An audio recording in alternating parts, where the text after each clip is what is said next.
जय माता दी। 25 अक्टूबर 2023 को पापांकुशा एकादशी है। कहते हैं पापांकुशा एकादशी का व्रत पूर्ण विधि विधान से किया जाए तो इससे अनेक अश्वमेघ और सूर्य यज्ञ करने के समान फल की प्राप्ति होती है। धर्म ग्रंथों के अनुसार जो मनुष्य कठिन तपस्याओं को करने के बाद फल प्राप्त करते हैं, वही फल इस एकादशी पर व्रत रखकर श्री विष्णु जी को नमस्कार करने से ही मिल जाता है और मनुष्य को यमलोक के दुख नहीं भोगने पड़ते।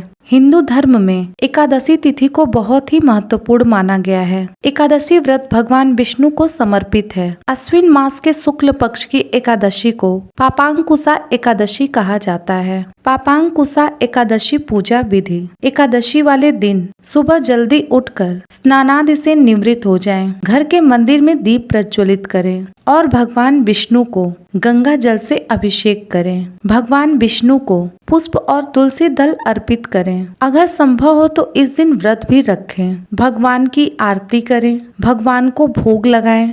इस बात का विशेष ध्यान रखें कि भगवान को सिर्फ सात्विक चीजों का भोग लगाएं। भगवान विष्णु के भोग में तुलसी जी को जरूर शामिल करें। ऐसा माना जाता है कि बिना तुलसी के भगवान विष्णु भोग ग्रहण नहीं करते हैं। इस पावन दिन भगवान विष्णु के साथ ही माता लक्ष्मी की भी पूजा जरूर करें। इस दिन भगवान विष्णु का अधिक से अधिक ध्यान करें एवं उनके मंत्रों का जाप करें। पापांकुशा एकादशी व्रत कथा: प्राचीन समय में विंध्य पर्वत पर क्रोधन नाम का एक बहेलिया रहता था। वह क्रूर स्वभाव का था। उसका सारा जीवन हिंसा, लूटपाट, मद्यपान और गलत संगति, पाप कर्मों में ही व्यतीत हुआ था। जब अंत समय में यमराज के दूत बहेलियों को लेने आए और यमदूत ने जब बहेलिये से कहा कि कल तुम्हारे जीवन का अंतिम दिन है, कल हम तुम्हें ले जाएंगे, यह बात सुनकर बहेलिया बहुत ही भयभीत हो गया और महर्षि अंगिरा के आश्रम में जा पहुंचा और महर्षि अंगिरा के चरणों पर गिरकर प्रार्थना करने लगा। बहेलिये ने ऋषिवर से कहा कि मैंने सारा जीवन पाप करने में ही व्यतीत कर दिया। कृपा कर मुझे कोई ऐसा उपाय बता दीजिए जिससे मेरे सारे पाप मिट जाएं और मोक्ष की प्राप्ति हो जाए। उसके निवेदन पर महर्षि अंगिरा ने अश्विन शुक्ल पक्ष की पापांकुशा एकादशी विधि पूर्वक व्रत करने को कहा।